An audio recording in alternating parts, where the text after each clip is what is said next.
എല്ലാ സഹോദരന്മാർക്കും സഹോദരിമാർക്കും എല്ലാ സുഹൃത്തുക്കൾക്കും ദൈവനാമത്തിൽ സമാധാനം നേരുന്നു.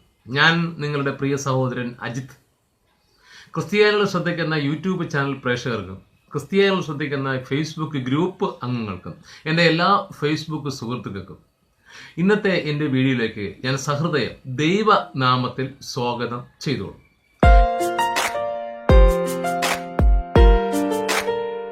ഇന്നത്തെ എൻ്റെ വീഡിയോ കഴിഞ്ഞ ഒരാഴ്ചയോളമായി സമൂഹ മാധ്യമങ്ങളിൽ ക്രിസ്ത്യാനികൾക്കിടയിൽ ചർച്ച ചെയ്യപ്പെടുന്ന ഒരു വിഷയത്തെ പറ്റിയാണ് എനിക്ക് നിങ്ങളോട് സംസാരിക്കുവാനുള്ളത്.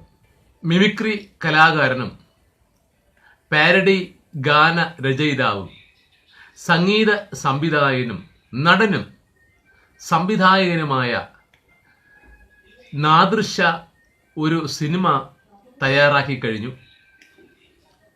ഈശോ എന്ന് പേരിടുകയും രണ്ടാമത് Eesho not from the Bible എന്ന പേരിലും തയ്യാറാക്കിയ ഈ സിനിമ ക്രിസ്ത്യാനികൾക്കിടയിൽ അവരെ വളരെയധികം അവരുടെ ഹൃദയത്തെ അവരുടെ മനസ്സിനെ വ്രണപ്പെടുത്തുന്നു എന്ന് ആരോപിച്ചുകൊണ്ട്, അല്ലെങ്കിൽ ക്രിസ്ത്യാനികളെ പരിഹസിക്കുന്നു, അല്ലെങ്കിൽ ക്രിസ്ത്യാനികളെ താഴ്ത്തിക്കെട്ടുന്നു എന്നൊക്കെ ആരോപണമായി ക്രൈസ്തവ വിഭാഗത്തിലെ പല പല വ്യക്തികൾ, ക്രിസ്ത്യാനികളെന്ന് സ്വയം അവകാശപ്പെടുന്ന മതവിഭാഗങ്ങളിലെ യൂത്തന്മാർ മുതൽ പുരോഹിതന്മാർ വരെ വളരെ പ്രതിഷേധവുമായി, വളരെ പരാതിയുമായി, അല്ലെങ്കിൽ നാദൃശയെ തെറി വിളിച്ചുകൊണ്ട്, അല്ലെങ്കിൽ നാദൃശയെ ഭീഷണിപ്പെടുത്തിക്കൊണ്ട്, അല്ലെങ്കിൽ നാദൃശയെ ഇറക്കുന്ന ഈ സിനിമ തിയേറ്റർ കത്തിക്കും എന്ന് വരെ ഭീഷണിപ്പെടുത്തിക്കൊണ്ട് ഉള്ള അനേകം വീഡിയോകൾ സോഷ്യൽ മീഡിയയിൽ വന്നു കഴിഞ്ഞു.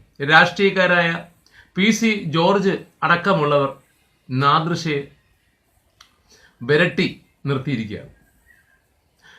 അതുമാത്രമല്ല, കാളപറ്റു എന്ന് കേട്ടപ്പോൾ കയറെടുക്കുന്നു എന്ന് പറയും പോലെ പെന്തക്കോസ്റ്റിലെ പല ആൾക്കാരും ഈ ഈശോയ്ക്കെതിരെ പ്രതികരിക്കാൻ വന്നിട്ടുണ്ട്. അതാണ് ബഹു തമാശ. പിന്നെ എനിക്ക് പറയുവാനുള്ള, ഈ പരാതിപ്പെടുകയും ഭീഷണിപ്പെടുത്തുകയും തിയേറ്റർ, ഈ സിനിമ ഓടുന്ന തിയേറ്റർ കത്തിക്കുകയും എന്നൊക്കെ പറയുന്നവരോട് എനിക്ക് പറയാനുള്ളത്, കത്തിക്കുവാൻ തിയേറ്ററുകളൊന്നുമില്ല. തിയേറ്ററുകാരൊക്കെ കുത്തുവാള എടുത്ത് തിണ്ടിത്തിരിഞ്ഞിരിക്കുക. എന്തായാലും 2021 ഒരിക്കലും സിനിമാ തിയേറ്ററുകൾ തുറക്കാൻ കഴിയില്ല. ഇന്നത്തെ അവസ്ഥ അറിയാമല്ലോ. ചിലപ്പോൾ ഈ സിനിമ OTT പ്ലാറ്റ്ഫോമിൽ വരുമായിരിക്കാം. ഇപ്പോൾ OTT പ്ലാറ്റ്ഫോമിൽ സിനിമയ്ക്ക് നല്ല മാർക്കറ്റാണ്. തിയേറ്ററിൽ ഓടുന്നതിനേക്കാൾ കൂടുതൽ കളക്ഷൻ ഒറ്റയടിക്ക് അവർക്ക് കിട്ടുകയാണ്. ഈ പരാതിപ്പെടുന്നവരാരെങ്കിലും ഈ സിനിമ കണ്ടിട്ടുണ്ടോ? ഇല്ല എന്നുള്ളതാണ് സത്യം. അല്ലാതെ ആരെങ്കിലും, ഏതെങ്കിലും വട്ടന്മാർ ഇളക്കി വിടുന്ന ഒരു നുണപ്രചരണം കേട്ടുകൊണ്ട് അറിവും ബോധവുമുള്ള ക്രൈസ്തവർ ഇങ്ങനെ ഇറങ്ങി തിരിക്കരുത് എന്നുള്ളതാണ് എൻ്റെ അഭിപ്രായം. ഈ സിനിമയുടെ പ്രിവ്യൂ കണ്ടവരാരും ഈ സിനിമയെ ക്രൈസ്തവരെയോ ക്രൈസ്തവ വിഭാഗങ്ങളെയോ ക്രൈസ്തവ സഭയെയോ ആരെയും വ്രണപ്പെടുത്തുന്നില്ല എന്ന് മാത്രമല്ല, ഈ സിനിമയെപ്പറ്റി വളരെ നല്ലൊരു അഭിപ്രായമാണ്. കാരണം നാദൃശയുടെ പല സിനിമകളും തട്ടുപൊളിപ്പൻ തമാശകൾ നിറഞ്ഞ സിനിമകളാണ്. ഇതങ്ങനെയല്ല, ഇത് വളരെ ഗൗരവമേറിയ ഒരു സിനിമയാണെന്നും ജയസൂര്യയിൽ നിന്ന് നല്ലൊരു അഭിനേതാവിനെ കണ്ടെത്താൻ കഴിഞ്ഞു എന്നുള്ളതുമാണ് ഈ സിനിമ കണ്ടവരുടെ അഭിപ്രായം. ആ അഭിപ്രായം അവരുടെ നിൽക്കട്ടെ. ഞാൻ ഈ പരാതിപ്പെടുന്ന ആൾക്കാരോട് ചില ചോദ്യങ്ങൾ ചോദിച്ചു തരട്ടെ. നിങ്ങൾ പറയുന്നു ക്രൈസ്തവരെ ഈ സിനിമ വ്രണപ്പെടുത്തുന്നു, ക്രൈസ്തവരെ പരിഹസിക്കുന്നു, ക്രൈസ്തവരെ താഴ്ത്തിക്കെട്ടുന്നു. എന്താണ് ഇതിൽ താഴ്ത്തിക്കെട്ടി? അത് എന്താണെന്ന് ആരും പറയുന്നുമില്ല. ഈ സിനിമ അവരാരും കണ്ടിട്ടുമില്ല. ഈ കണ്ടവരിലൊന്നും അഭിപ്രായം കേട്ടിട്ടുമില്ല. നിങ്ങൾ ഈ സിനിമയ്ക്കെതിരെ നിയമപരമായി നേരിടുമെന്ന് ചിലരൊക്കെ ഭീഷണിപ്പെടുത്തി. നിങ്ങൾ എന്തടിസ്ഥാനത്തിൽ കോടതിയിൽ പോകും? ഈശോ എന്നുള്ള പേര് ബൈബിളിൽ ഉണ്ടോ? ബൈബിളിൽ ഈശോ എന്ന് പേരുള്ള ഒരു വ്യക്തിയുമില്ല. നിങ്ങൾ നിയമപരമായി ഇത് കോടതിയിൽ പോയി കഴിഞ്ഞാൽ, ഇപ്പൊ നാദൃശയുടെ വക്കീൽ പറയും ഈ ഈശോ എന്നുള്ളത് ക്രൈസ്തവരുടെ ആരുമല്ല. ബൈബിൾ എടുത്ത് ജഡ്ജിയെ കാണിക്കും. ജഡ്ജി അത് നോക്കിയിട്ട് അത് സത്യവുമാണ്, നിങ്ങൾക്ക് എങ്ങനെ തെളിയിക്കാൻ പറ്റും? അങ്ങനെ വരുമ്പോൾ നിങ്ങൾ ശരിക്കും സ്വയം പരിഹസിക്കപ്പെടുകയില്ലേ? പ്രിയ സഹോദരങ്ങളെ, ഈശോ എന്നുള്ള പേര് ബൈബിളിലില്ല. കത്തോലിക്ക, ഓർത്തഡോക്സ്, മർത്തോമ, യാക്കോബായ, റീത്ത് തുടങ്ങിയ അങ്ങനെ വിഗ്രഹങ്ങളെ ആരാധിക്കുന്ന ഒരു ക്രൈസ്തവ വിഭാഗങ്ങളിലെ ചിലർ, പഴമക്കാർ, അന്നത്തെ കാലത്ത് വിദ്യാഭ്യാസം കുറഞ്ഞ ആൾക്കാരായിരിക്കാം, അവര് യേശുവിനെ ഈശോ എന്ന് വിളിക്കുന്നവരാവാം. കോടതിയിൽ ഇത് ഈശോ എന്നുള്ളത് ബൈബിളിലല്ല, ബൈബിളിലെ യേശുവിനിട്ട് ഇരട്ടപ്പേരാണെന്ന് എതിർ വിഭാഗം വക്കീൽ വാദിച്ചു കഴിഞ്ഞാൽ അത് അംഗീകരിക്കാനേ കഴിയുള്ളൂ. കാരണം നിങ്ങളിൽ തെളിവില്ല, ബൈബിളിൽ ഒന്നും ഈശോ എന്നുള്ള പേരില്ല, നിങ്ങൾക്ക് തെളിയിക്കാൻ കഴിയില്ല. അപ്പോൾ ശരിക്കും നിങ്ങൾ യേശുവിന് ഇടുന്ന ഇരട്ടപ്പേരാണ് ഈശോ. അപ്പോൾ ആരാണ് വ്രണപ്പെടുന്നത്? അപ്പോൾ സ്വർഗത്തിൽ ഇരിക്കുന്ന യേശു നിങ്ങളെ ഓർത്ത്, നിങ്ങളുടെ ബുദ്ധിശൂന്യത ഓർത്ത് യേശു സ്വയം വ്രണപ്പെടില്ലേ? യേശുവിനെ ഭൂമിയിലേക്ക് അയച്ച ദൈവത്തിന് വ്രണത ഉണ്ടാകുന്നില്ലേ? എനിക്ക് നാദൃശ്യയോടും പറയാനുള്ളത് ഒന്നാണ്. നാദൃശ്യ ആദ്യം ഈ സിനിമ ഈശോ എന്നുള്ള പേര് ആദ്യം ഇറക്കിയപ്പോൾ, അതായത് ജയസൂര്യ താടിയൊക്കെ നീട്ടി വളർത്തി ഈശോ എന്ന് പേരിട്ടപ്പോൾ പലരും തെറ്റിദ്ധരിച്ചു. യേശു ക്രിസ്തു താടി നീട്ടി വളർത്തിയ ആളാണെന്ന് തെറ്റിദ്ധരിച്ചു. അങ്ങനെ ഈശോ എന്നുള്ളത് അവരെ പരിഹസിക്കുന്നു, ക്രിസ്ത്യാനികളെ പരിഹസിക്കുന്നു പല ആൾക്കാരെ ആരോപിച്ചപ്പോൾ നാദൃശ്യ പടത്തിന്റെ പേരിൽ കൂടി ഒരു വാക്കൂടെ കൂട്ടിച്ചേർത്തു. Eesho not from the Bible, ബൈബിളിൽ ഇല്ലാത്ത ഈശോ എന്ന് പറയും. ഈ നാദൃശ്യക്ക് അതിന്റെ ആവശ്യമില്ല. നാദൃശ്യ കാണിച്ച ബുദ്ധിശൂന്യതയാണ്. കാരണം ഈ നോട്ട് ഫ്രം ദി ബൈബിൾ എന്ന്, ബൈബിളിൽ ഈശോ എന്നൊരാളില്ല, അതിനങ്ങനെ വ്യക്തമായി എഴുതേണ്ട ആവശ്യമില്ല. അത് നാദൃശ്യക്ക് പറ്റിയ വലിയൊരു അബദ്ധമാണ്. ഈ ബൈബിൾ എഴുതപ്പെട്ടത് ഗ്രീക്ക്, എബ്രായ ഭാഷകളിലാണ്. അത് ശരിക്കും ലോകത്തിലെ എല്ലാ ഭാഷകളിലേക്കും തർജ്ജമ ചെയ്യപ്പെട്ടത് ആ ഭാഷയിൽ നിന്നല്ല. ഈ ഗ്രീക്ക്, എബ്രായ ഭാഷയിലുള്ള ബൈബിൾ ആദ്യം തർജ്ജമ ചെയ്തത് ഇംഗ്ലീഷിലാണ്. ഇംഗ്ലീഷിൽ നിന്നാണ് ലോകത്തിലെ എല്ലാ ഭാഷകളിലേക്കും ബൈബിൾ തർജ്ജമ ചെയ്യപ്പെട്ടത്. അതിൽ യേശു ക്രിസ്തുവിന്റെ പേര് ഇംഗ്ലീഷ് ബൈബിളിൽ ജീസസ് ക്രൈസ്റ്റ് എന്നാണ്. അത് മലയാളത്തിലെത്തിയപ്പോൾ ഉച്ചാരണ ഭംഗിക്ക് വേണ്ടിയായിരിക്കാം, ചിലപ്പോൾ നാടൻ ഭാഷയിലായിരിക്കാം, അത് യേശു ക്രിസ്തു എന്നാക്കി. ഇതിൽ എവിടെയാണ് ഈശോ? ഇപ്പൊ ഏത് ബൈബിൾ നോക്കിയാലും, കത്തോലിക്ക ബൈബിൾ ആയാലും പ്രൊട്ടസ്റ്റന്റ് ബൈബിൾ ആയാലും അതിലൊരിടത്തും ഈശോ എന്നൊരു വാക്കില്ല. അവിടെ ജീസസ് ക്രൈസ്റ്റും യേശു ക്രിസ്തു എന്ന് മാത്രമേ ഉള്ളൂ, ഏത് ബൈബിൾ ആയാലും. പിന്നെ അവർക്ക് എങ്ങനെയാണ് യേശു ക്രിസ്തു ഈശോ ആകുന്നു എന്ന് മനസ്സിലാക്കാൻ കഴിയുന്നില്ല. അതൊന്ന് തെളിയിച്ചിട്ട് പോരെ സഹോദരങ്ങളെ നിങ്ങൾക്ക് ഈശോയ്ക്കെതിരെ വാദിക്കാൻ. ഇനി നാദൃശ്യയെ പറ്റി പറയാം. നാദൃശ്യ വളരെ ചെറുപ്പകാലം മുതലേ നല്ലൊരു കലാകാരനായിരുന്നു.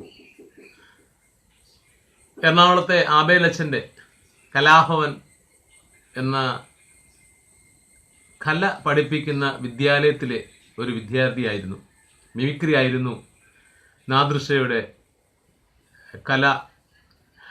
അവിടെ നിന്ന് ഉണ്ടായ ചില സഹപാഠികളുണ്ട്. സംവിധായകൻ ലാൽ ജോസ്, നടൻ ദിലീപ്, ഇവരൊക്കെ ഒത്തുചേർന്ന് ഒരു ഗ്രൂപ്പ് ഉണ്ടാക്കി, നാദർ ഗ്രൂപ്പ്. അവര് ഇറക്കിയ ആദ്യത്തെ കലാസൃഷ്ടിയാണ് ഒരു പാരഡി കാസറ്റ്. അന്ന് ഈ സോഷ്യൽ മീഡിയയോ DVD-യോ CD-യോ ഒന്നുമില്ലാത്തൊരു കാലഘട്ടം. അന്ന് കാസറ്റ്, VHS-ഉം ആഡിയോ കാസറ്റും മാത്രം ഉണ്ടായിരുന്ന ഒരു കാലഘട്ടം.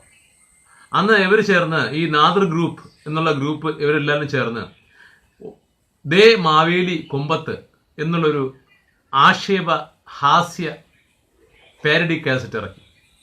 അതായത് ഓണത്തിന് കേരളത്തിൽ എത്തുന്ന മാവേലിക്കുണ്ടാകുന്ന ദുരവസ്ഥകളെ കുറിച്ച് വളരെ ഹാസ്യാത്മക രീതിയിൽ അവതരിപ്പിക്കുന്ന ഒരു ഓഡിയോ കാസറ്റ് ആയിരുന്നു അത് വൺ ഹിറ്റായ ഒരു ഹാസ്യ ആക്ഷേപ കാസറ്റായി മാറി. കാരണം എല്ലാ വർഷവും ഒരു ഇറക്കി. അതിൻ്റെ 10-25ഓളം ഭാഗങ്ങൾ ഞാൻ കണ്ടിട്ടുണ്ട്. അന്വേഷണം ഞാൻ പിന്നെ അത് മടുത്തു. അന്ന് മഹാബലിയെ ഹൈന്ദവരുടെ ദൈവമായ, അല്ലെ കേരളത്തിലെ ഭരിച്ചിരുന്ന ആ രാജാവായ മഹാബലിയെ പരിഹസിക്കുന്നു എന്ന് ആരോപിച്ചുകൊണ്ട് അന്ന് ഈ നാദൃശ്യക്കെതിരെ വളരെ എതിർപ്പുമായി പലരും വന്നിരുന്നു. കാരണം അന്നത്തെ ഈ പാരഡിയിലെ ഗാനങ്ങൾ എഴുതിയിരുന്നതും അത് വായിച്ചിരുന്നതൊക്കെ നാദൃശ്യമായിരുന്നു. കാരണം ഒരു സിനിമ, ഒരു ഹിറ്റായ പാട്ടിനേക്കാളും വലിയ ഹിറ്റായിരുന്നു ആ നാദൃശ്യയുടെ പാരഡി ഗാനങ്ങൾ. അതായത് ഞാൻ അന്ന് വളരെ ശരിക്കും പറഞ്ഞാൽ അന്ന് കുറേ കാലം ഈ നാദൃശ സിനിമയിൽ നിന്ന് വളരെ അകന്നു നിന്നിരുന്നു. നാദൃശയുടെ ഒപ്പം ഉണ്ടായിരുന്ന ദിലീപ്, ലാൽ ജോസ് ഇവരൊക്കെ വളരെ പ്രശസ്തരായ മാറിയപ്പോൾ നാദൃശ വളരെ ഒതുങ്ങി നിന്നിരുന്നു. ചുരുക്കത്തിലെ സിനിമകൾ സംഗീത സംവിധായകനായിട്ടൊക്കെ കഴിവ് തെളിച്ച വ്യക്തിയാണ്. പക്ഷെ പുള്ളി ഒന്നിലും ശോഭിച്ചില്ല. ഈ വളരെ അടുത്ത കാലത്താണ് നാദൃശ സംവിധായകൻ എന്ന രീതിയിൽ വളരെ തിളങ്ങിയത്. ഈ ഈശോയെ പോലെ തന്നെ ഈ പല സിനിമകൾക്കും ഈ ക്രൈസ്തവരായ ആൾക്കാർ ആവശ്യമില്ലാത്ത വിവാദമുണ്ടാക്കി ആ സിനിമയെ വൻ വിജയമാക്കി തീർത്തിട്ടുണ്ട്.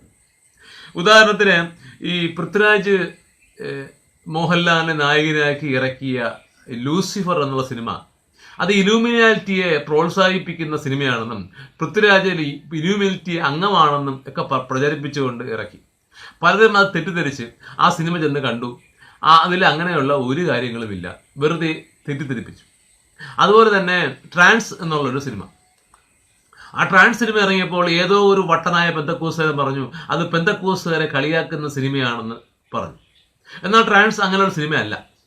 അത് ട്രാൻസ് എന്നുള്ളത് പെന്തക്കോസുകാരെ പരിഹസിക്കുന്ന സിനിമയല്ല. അത് ന്യൂ ജനറേഷൻ സഭകൾ എന്നറിയപ്പെടുന്ന ഈ കൃത്രിമമായിട്ടുള്ള രോഗശാന്തി, സൗഖ്യം, അത്ഭുത വീര്യപ്രവൃത്തികളൊക്കെ ചെയ്യുന്ന ഒരു ചില സഭകളുണ്ട്, ആളുകളെ പറ്റിക്കുന്ന. അത്തരം സഭകൾക്കെതിരെയുള്ള ഒരു സിനിമയായിരുന്നു ട്രാൻസ്. അത് ഈ കാലഘട്ടത്തിന്റെ ആവശ്യത്തിന് അത് ആവശ്യമായിരുന്നു. അത് നല്ലൊരു സന്ദേശം നൽകിയ സിനിമയാണ്. എനിക്ക് വളരെയധികം ഇഷ്ടപ്പെട്ട സിനിമയാണ്. കാരണം അതിൽ പല യേശുവിനെയോ ദൈവത്തിനെയോ യേശുവിൻ്റെ വചനങ്ങളെയോ യേശു ചെയ്ത കർമ്മങ്ങളെയോ എല്ലാം വളരെ ദുരുപയോഗപ്പെടുത്തുന്ന ചില വിഭാഗങ്ങൾക്കെതിരെയുള്ള ഒരു സിനിമയായിരുന്നു അത്. ആ സിനിമ സംവിധാനം ചെയ്ത ഒരു ഇസ്ലാമ വിഭാഗത്തിൽപ്പെട്ട അൻവർ റഷീദ് എന്നുള്ള സംവിധായകനാണ്. ആ സിനിമ ഒരു വൻ വിജയമായി തീർന്നു. കാരണം ബോക്സ് ഓഫീസിൽ വളരെ മോശമായി നിന്നിരുന്ന ഒരവസ്ഥയിലാണ് ഈ പെന്തക്കോസുകാർ സോഷ്യൽ മീഡിയ വഴി ഈ പടത്തിനെ പറ്റി മോശമായ പരാമർശിച്ചത്. അത് ആ സിനിമയ്ക്ക് വളക്കൂറായി മാറുകയും ആ സിനിമ ഒരു ബമ്പർ ഹിറ്റായി മാറുകയും ചെയ്തു. ഈ പറഞ്ഞ ഈശോയും അത് തന്നെയാണ് സംഭവിക്കാൻ പോകുന്നത്. ഈശോയ്ക്ക് ഒരു ജയസൂര്യ എന്നുള്ള നാളിൽ നിന്നും വലിയ ഒരു ഇമേജ് എന്നും ഒരു സിനിമയ്ക്ക് കിട്ടാറില്ല. പക്ഷെ ഈ ഒരു വിവാദം കെട്ടി ഉയർത്തിയത് കൊണ്ട് ഈ സിനിമ ഒരു വൻ ഹിറ്റാവാൻ സാധ്യതയുണ്ട്. സിനിമയെപ്പറ്റി നല്ല അഭിപ്രായങ്ങളുള്ളതാകുമ്പം ഈ വൻ ഹിറ്റായി മാറുമെന്ന് എനിക്ക് തോന്നുന്നു. ഇത് വെറുതെ നിങ്ങൾ ആയിട്ട് ഉണ്ടാക്കി വെക്കുന്ന ചില സഹായങ്ങളാണ്. ജോസ് പല്ലിശ്ശേരിയുടെ മകൻ ലിജോ ഈ യൗ എന്നുള്ളൊരു പേരിൽ ഒരു സിനിമ ഇറക്കി. അത് ഈശോ മറിയം യൗസേപ്പ് എന്നൊരു സിനിമ ഇറക്കി. അന്ന് ആർക്കും ക്രൈസ്തവർക്ക് വ്രണം ഉണ്ടായില്ല. അതെന്തുപറ്റി? അത് ഒരു ക്രൈസ്തവ മതത്തിൽപ്പെട്ട വ്യക്തിയായ ലിജോ ഇറക്കിയപ്പോൾ ക്രൈസ്തവ വിഭാഗത്തിന് വ്രണം ഉണ്ടായില്ലേ? അതിൽ ഈശോ ഇല്ലേ? അതുകൊണ്ട് ഈ സിസ്റ്റർ അഭയുടെ മരണവുമായി ബന്ധപ്പെട്ടൊരു സിനിമ ഇറങ്ങി, ക്രൈം ഫയൽ എന്നുള്ള സിനിമ. മധു സംവിധാനം ചെയ്ത സിനിമ. അതിൽ ഈശോ പണിക്കർ എന്നാണ് അതിലെ നായക കഥാപാത്രത്തിന്റെ പേര്. ഈശോ പണിക്കർ IPS. അതിൽ ഈശോയുണ്ട്. അന്ന് എന്തുകൊണ്ടാണ് നിങ്ങൾക്ക് അത് വ്രണമുണ്ടാകാത്തത്? പിന്നെ ഈ ലിജോ ജോസ് പല്ലിശ്ശേരിയുടെ വേറൊരു സിനിമ ആമേൻ എന്നുള്ള സിനിമ വലിയൊരു ഹിറ്റായ സിനിമയാണ്. അത് വളരെ രണ്ട് കുടുംബങ്ങൾ തമ്മിലുള്ള കലഹവും ആ രണ്ട് കുടുംബങ്ങളിലെ പ്രണയവും ഒരു ഹാസ്യാത്മകമായ രീതിയിൽ ഒരുക്കിയ സിനിമ വൻ വിജയമായിരുന്നു. അന്ന് ആമേൻ എന്നുള്ള വാക്ക് ഉപയോഗിച്ച് വന്നപ്പോൾ നിങ്ങൾക്ക് വ്രണമുണ്ടായില്ല. ഇപ്പൊ ലാൽ ജോസ് സംവിധാനം ചെയ്ത വെളിപ്പാടിന്റെ പുസ്തകം, പിന്നെ അമൽ നീരദ് സംവിധാനം ചെയ്ത യോബിന്റെ പുസ്തകം, JC സംവിധാനം ചെയ്ത സങ്കീർത്തനം പോലെ, JK സംവിധാനം ചെയ്ത എസ്ര, ഇതൊക്കെ ബൈബിളുമായി വളരെയധികം ബന്ധപ്പെട്ട വ്യക്തികളും പുസ്തകങ്ങളും അടിസ്ഥാനമാക്കിയുള്ള സിനിമകളാണ്. ഇതൊന്നും ക്രിസ്ത്യാനികളെ വ്രണപ്പെട്ടില്ലേ? പിന്നെ എന്തുകൊണ്ട് ഈശോ എന്നൊരു സിനിമ, അതിന് Eesho not from the Bible എന്ന് എഴുതിയിട്ട് പോലും ക്രൈസ്തവരെ എങ്ങനെയാണ് വ്രണപ്പെടുന്നത്? ഞാൻ അവസാനമായി ഒരു കാര്യം കൂടി നിങ്ങളോട് ഈ പ്രതികരിക്കുന്ന ഈശോ എന്ന സിനിമയ്ക്കെതിരെ പ്രതികരിക്കുന്ന സ്വയം പ്രഖ്യാപിത ക്രിസ്ത്യാനികളോട് ഞാനൊരു വാക്ക് ചോദിച്ചുകൊള്ളട്ടെ. അവസാനമായി ചോദിച്ചോട്ടെ, നിങ്ങൾ ക്രിസ്ത്യാനികളാണോ? സ്വയം പ്രഖ്യാപിത ക്രിസ്ത്യാനികൾ നിങ്ങൾ അവകാശപ്പെടുന്ന നിങ്ങൾ ശരിക്കുള്ള ക്രിസ്ത്യാനിയാണോ? ക്രിസ്ത്യാനി എന്ന വാക്കിന്റെ അർത്ഥം എന്തെന്ന് നിങ്ങൾക്ക് അറിയാമോ? ക്രിസ്ത്യാനികൾ എന്ന് വിളിക്കപ്പെട്ടത് ആരെയൊക്കെയാണെന്ന് നിങ്ങൾക്ക് അറിയാമോ? അത് നിങ്ങൾക്ക് അറിയണമെങ്കിൽ അപ്പോസ്തല പ്രവൃത്തികൾ 11-ാം അധ്യായം 26-ാമത്തെ വാക്യം ഒന്നെടുത്ത് വായിക്കുമ്പോൾ നിങ്ങൾക്ക് ഏറെക്കുറെയൊക്കെ മനസ്സിലാക്കുവാൻ കഴിയും. അവർ ഒരു സംവത്സരം മുഴുവൻ സഭായോഗങ്ങളിൽ കൂടുകയും ബഹുജനത്തെ ഉപദേശിക്കുകയും ചെയ്തു. അവർ എന്ന് പറയുന്നത് ക്രിസ്തുവിനെ അനുഗമിക്കുന്നവർ, ക്രിസ്ത്യാനികൾ എന്ന പേരന്ന് ഉണ്ടായിട്ടില്ല. അന്ന് ക്രിസ്തുവിനെ അനുഗമിക്കുന്നവർ എന്നുള്ള പേര് മാത്രമേ ഉണ്ടായിട്ടുള്ളൂ. ആദ്യം അന്ത്യോക്യയിൽ വെച്ച് ശിഷ്യന്മാർക്ക് ക്രിസ്ത്യാനികൾ എന്ന പേര് നൽകി. ക്രിസ്ത്യാനികൾ എന്ന പേരുണ്ടായത് അന്ത്യോക്യയിൽ വെച്ച് അന്നാണ്. അത് ക്രിസ്തുവിന്റെ ശിഷ്യന്മാർക്കാണ്. നിങ്ങൾ ക്രിസ്ത്യാനികളെ അവഹേളിക്കുന്നു എന്ന് ആരോപിക്കുന്ന നിങ്ങൾ ശരിക്കും ക്രിസ്ത്യാനികളാണോ? ഒന്നും കൂടി ചോദിക്കാം. യേശുവിന്റെ വചനത്തിൽ നമുക്കൊന്ന് കടന്നില്ല. യോഹന്നാൻ എഴുതിയ സുവിശേഷം 14-ാം അധ്യായം 21-ാമത്തെ വാക്യത്തിൽ പറയുന്നു, യേശു തന്റെ ശിഷ്യന്മാരോട് കൽപ്പിക്കുന്ന കൽപ്പനയാണ്, എന്റെ കൽപ്പനകൾ ലഭിച്ചു പ്രമാണിക്കുന്നവൻ എന്നെ സ്നേഹിക്കുന്നവൻ ആകുന്നു. കൽപ്പനകൾ ലഭിച്ചാൽ മാത്രമേ പ്രമാണിക്കുവാൻ കഴിയുള്ളൂ. നിങ്ങൾക്ക് ഇതുവരെ നിങ്ങളെ ഈ കത്തോലിക്ക സഭ അല്ല തുടങ്ങിയ സഭകൾ 1500 വർഷത്തോളം ആയി എന്ന് പറയുന്നു. ഇതുവരെയും അവർക്ക് കൽപ്പനകൾ ലഭിച്ചില്ലേ? കൽപ്പനകൾ ലഭിച്ചാലേ പ്രമാണിക്കാൻ പറ്റുള്ളൂ. ഈ കൽപ്പനകൾ നിങ്ങൾ ശരിക്കൊന്ന് വായിച്ചിട്ടുണ്ടോ? ആ കൽപ്പനകളാണ് തിരുവെഴുത്ത് പുസ്തകം. ഉദാഹരണം പറയാം. മത്തായി സുവിശേഷം 6-ാം അധ്യായത്തിൽ തൊട്ട് അങ്ങോട്ട് വായിക്കുക. യേശു തന്റെ ശിഷ്യന്മാരെ പഠിപ്പിക്കുന്ന ഒരുപാട് കാര്യങ്ങളുണ്ട്. അതിൽ എന്തെങ്കിലും നിങ്ങൾ അറിയുന്നുണ്ടോ? അത് അറിഞ്ഞവർ അത് അനുസരിക്കുന്നുണ്ടോ? ഉദാഹരണം 6-ാം അധ്യായത്തിൽ യേശു ഒരു മനുഷ്യൻ ചെയ്യേണ്ട നീതി പ്രവൃത്തികൾ, അത് പ്രാർത്ഥന, ഉപവാസം, ഭിക്ഷ എന്നീ കാര്യങ്ങളെ പറ്റി ഇവിടെ പറയുന്നു. ഇതിൽ ഈ 3 കാര്യങ്ങളെപ്പറ്റി നിങ്ങൾക്ക് എന്തെങ്കിലും അറിവുണ്ടോ? ഞാൻ ചോദിക്കാൻ കാരണം എന്ന് പറഞ്ഞാൽ ഈ 3 കാര്യങ്ങളും ഇന്ത്യയിലെ ഒരു ക്രൈസ്തവ സഭകളും അനുസരിക്കുന്നില്ല. അപ്പൊ നിങ്ങൾ കൽപ്പനകൾ എന്തെന്ന് പോലും അറിയുന്നില്ല.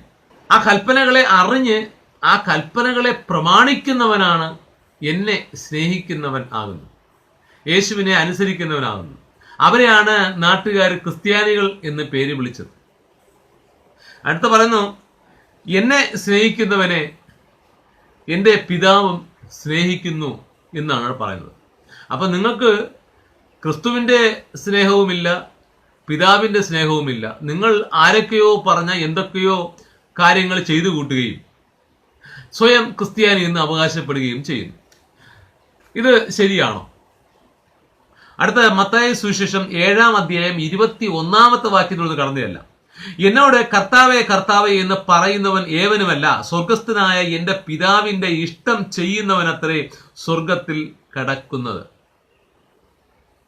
ലൂക്കോസ് സുവിശേഷം 6-ാം അധ്യായം 46-ാമത്തെ വാക്യം, എന്നെ കർത്താവേ കർത്താവേ എന്ന് വിളിക്കുകയും ഞാൻ പറയുന്നത് ചെയ്യാതിരിക്കുകയും ചെയ്യുന്നത് എന്ത്? ഇത് ഈ 3 കാര്യങ്ങളും യേശു തന്റെ ശിഷ്യന്മാരെ പഠിപ്പിച്ച വചനങ്ങളാണ്, കൽപ്പനകളാണ്, പ്രമാണങ്ങളാണ്, ചട്ടങ്ങളാണ്.